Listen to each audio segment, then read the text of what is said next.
Prenez votre bouteille, le verre à 45 degrés, et puis je vais faire ma mousse.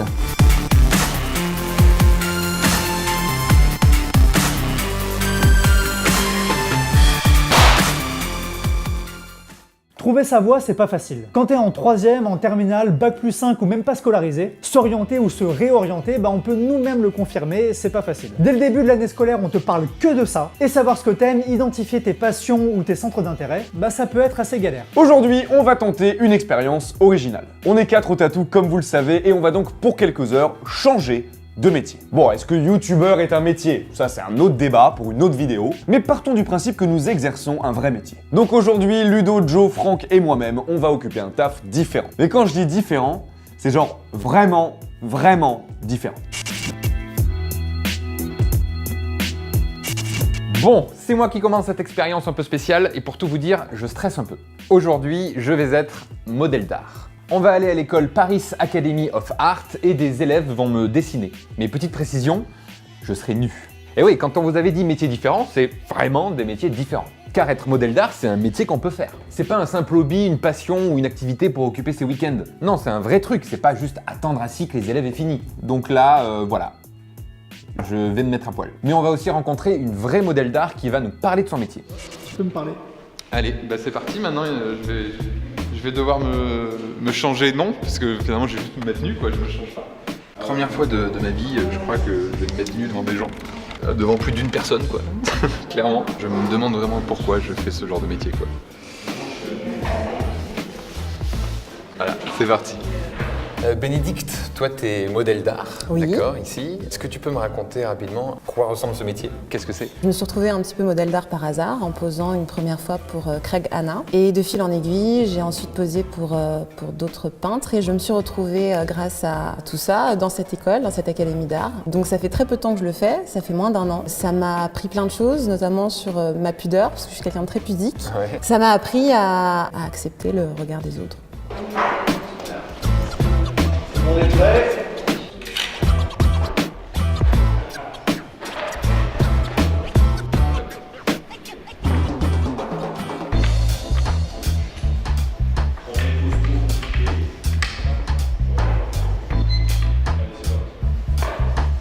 Qu'est-ce qu'il faut comme atout pour être modèle d'art? Eh ben moi je dirais le centrage, ça peut paraître, Ouais. mais moi je médite par exemple pendant mes pauses, s'accepter aussi pour pouvoir poser nu. Et est-ce qu'il y a un parcours aussi à faire pour devenir modèle d'art? Moi je pense que c'est plus du hasard. Après il y a des démarches à faire quand on veut être modèle, par exemple on peut contacter les écoles d'art, les beaux-arts, etc. Ils sont toujours à la recherche de modèles. Et qu'est-ce qui est le plus dur, tu penses? Est-ce que c'est plus de tenir la pose physiquement ou justement le regard, enfin mentalement en tout cas, de se dire qu'on est nu? Qu'est-ce qui est... Le regard on l'oublie très vite. Je me sentais toujours la première fois que j'ai posé. J'ai fait tomber mon peignoir. Pendant les 10 premières secondes, j'étais très mal à l'aise parce que ça arrive très rarement de se retrouver nu Ouais, dans devant de des telles gens. circonstances, quoi. Enfin voilà. Et au bout de 10 secondes après, je me suis dit bon bah ok, enfin voilà, t'es là. Donc on passe à autre chose, c'est-à-dire à tenir la pose. Ouais. Donc ça dépend, t'as des poses qui sont parfois plus faciles que d'autres à tenir. Oh, you touch my tra-la-la.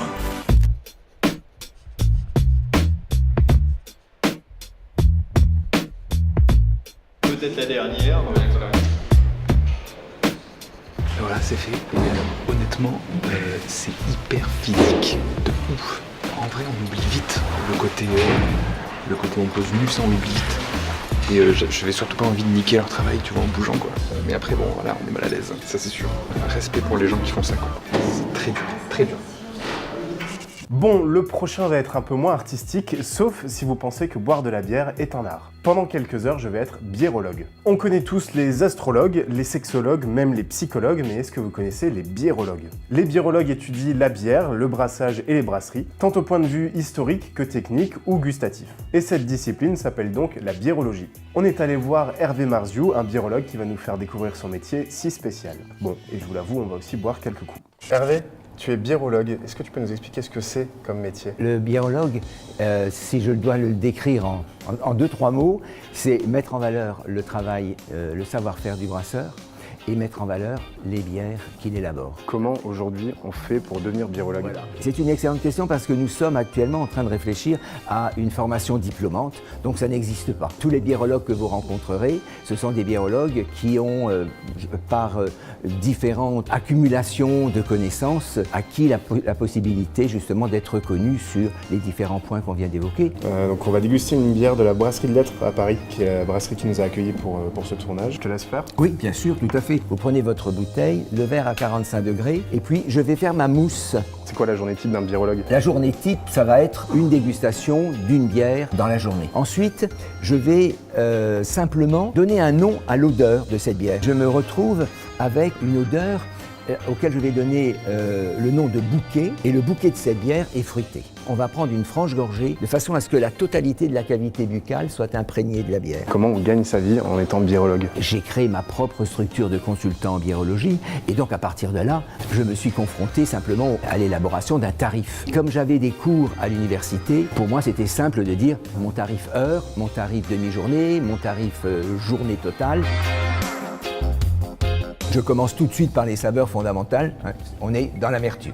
Tout est en train de se conjuguer dans la bouche. On arrive à la finale et on a cette explosion qui est très liée à l'amertume et très liée à tout ce qu'on a ressenti en bouche. Ma définition de la biérologie, c'est pas la science de la bière qui appartient au brasseur. C'est une discipline nouvelle qui approfondit tous les domaines où la bière est concernée. Voilà. C'est pas juste boire de la bière. Voilà, c'est pas juste boire de la bière.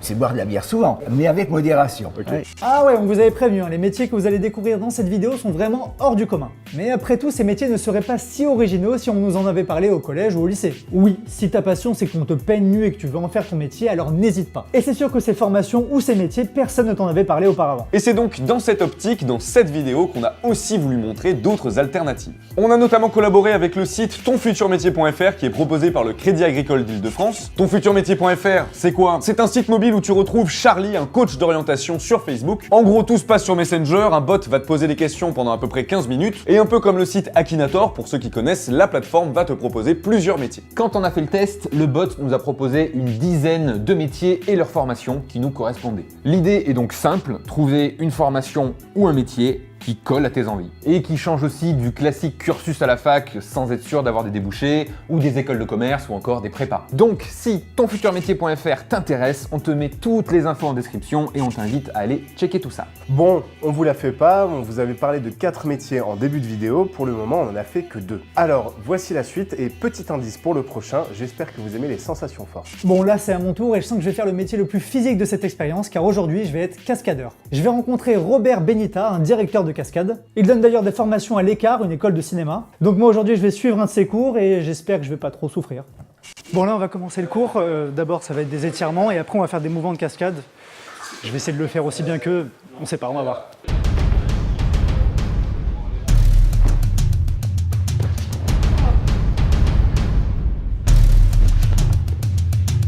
Bon, ça c'est fait, je suis un peu essoufflé, on va enchaîner avec un cours de bataille d'épée.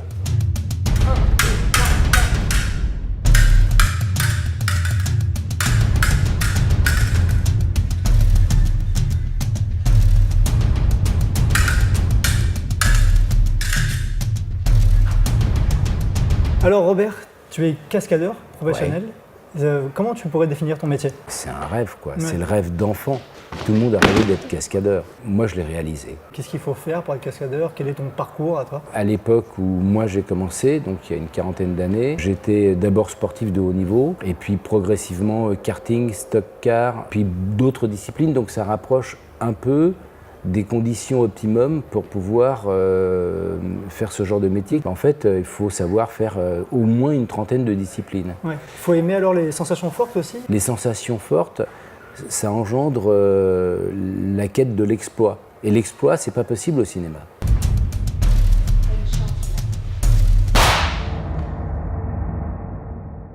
Qu'est-ce qui fait une bonne cascade? C'est un ensemble, c'est un tout. C'est surtout une image, une perception, celle du spectateur, et avec une émotion.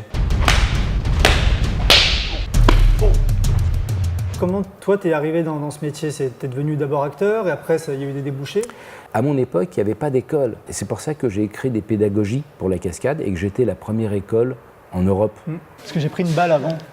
Et là, je vais te maquiller vraiment avec la balle.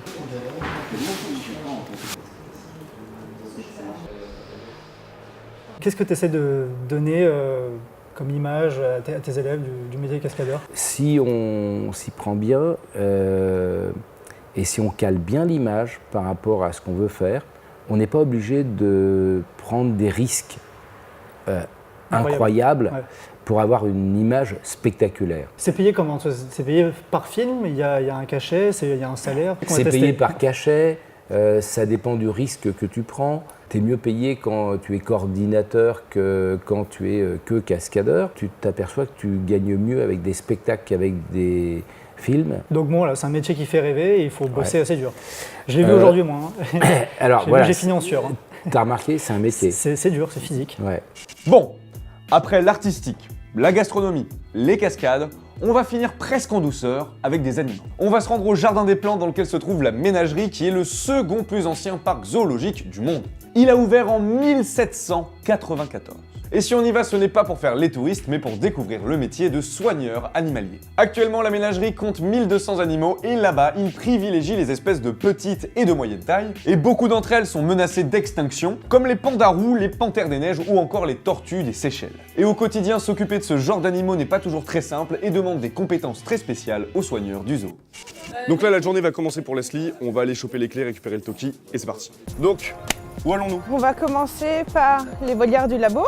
Donc on a un couple de macao. C'est des petits perroquets, les macao? Exactement. Yes. Et en fait, le matin, on fait le tour de tous les animaux et des enclos pour voir si tout le monde va bien. Bonjour. Oh, c'est énorme. Alors là, vous avez madame? Oui. Et monsieur juste à côté. Ouais. Et là, la petite réunion qu'on a vue ce matin, c'est comme ça tous les matins C'est assez fréquent, on a une petite réunion avant de démarrer, comme ça il y a toutes les passations d'informations qui sont faites le matin. Tu te sens un peu privilégié là, de marcher ici, pouvoir rentrer dans les cages et tout? Bah, c'est un métier de privilégié de toute façon. Enfin, rentrer avec les animaux sauvages, c'est un boulot de dingue. Hein. Donc du coup, Maya, tu vois d'un peu plus près, c'est juste là, elle est plus claire au niveau de la face. Oh non, mais la petite tête. Leslie, ça fait combien de temps que tu bosses ici? Ça va faire bientôt 4 ans. Et avant, t'étais où? Avant, j'ai fait beaucoup de choses. J'ai d'abord commencé par un bac scientifique et ensuite j'ai fait des stages en parc zoologique avant d'intégrer une école de soigneurs. Et après, tu cherches du boulot C'est ça, sauf que moi, j'ai pas cherché tout de suite. Je voulais voir autre chose. J'ai travaillé en clinique veto pendant 6 mois. Je voulais partir voir les animaux en milieu naturel. Je suis partie 1 mois et demi au Kenya, au parc national de Nairobi, pour voir comment ça se passe vraiment là-bas. Le saut, avant vraiment d'être embauchée. Donc là, je suppose que c'est toute la nourriture qui va partir. On va partir après avec le petit camion pour aller faire le tour des enclos et distribuer tout ce qu'on a à l'arrière. Regarde ça, t'as des pommes, t'as de la salade. Un autre type d'aliment. Je te laisse porter ça. Wow. Et on va livrer tout ça directement dans la cuisine de la nurserie. Allez.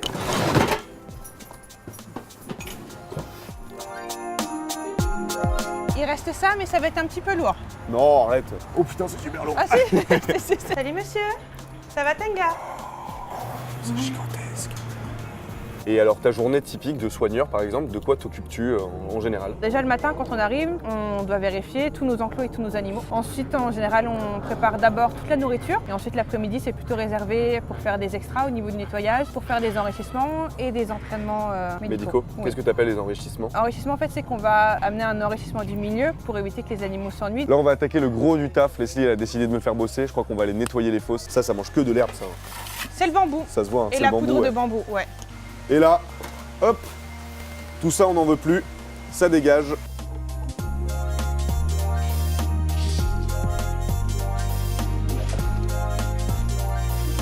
C'est juste pour t'amuser ou? Non, c'est vraiment t'amuser. Là on va voir notre animal favori au tatou, le tatou. C'est pour se tenir chaud, ils dorment toujours collés ensemble. Donc toi, c'est les tatous velus, donc ils ont plein de longs poils sur leur carapace. C'est trop bizarre comme texture. Oh non, lui il veut se recoucher là. Oh mais non, mais elle est trop belle. Ah, je fonds sur ces petits trucs quoi. C'est quoi tes qualifications pour faire ce métier? De quoi? Quelles sont les aptitudes dont tu as besoin pour exercer le métier de soigneur? Il faut déjà avoir une bonne condition physique, parce que c'est un métier qui est physique, cardio, voilà. Il faut être très rigoureux. On a quand même tous les protocoles de sécurité à respecter, donc tout ce qui est fermeture de cadenas, les trappes. Puis après voilà, c'est de la patience, que les animaux, ils ont aussi leurs humeurs, donc on doit faire avec eux. Puis surtout, le plus important des qualités, c'est être passionné. Une fois que tu as fait tout ça, qu'est-ce que toi tu en retiens de ta journée? C'est une expérience qui est enrichissante tous les jours. Les journées ne sont jamais les mêmes. Voilà, bah, tout va bien, on s'en est sorti. Hein.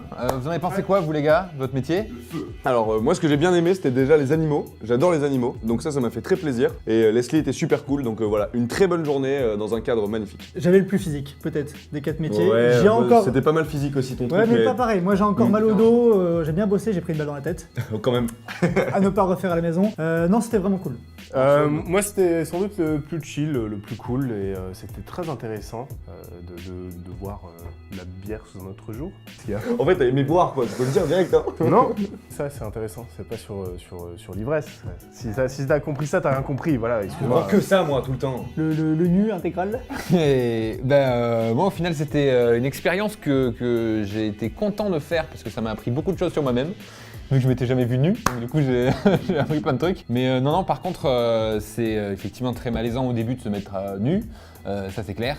Mais voilà, c'est un vrai métier et les mecs les nanas qui font ça, franchement respect quoi. Moi je pense que c'était le plus psychologique le mien. Dites-nous aussi quel métier vous aurez préféré faire des 4. En tout cas, on espère que cette vidéo vous a plu et on remercie tous les professionnels qui ont pris du temps sur leur temps de travail pour partager leur expérience parce que c'était très cool.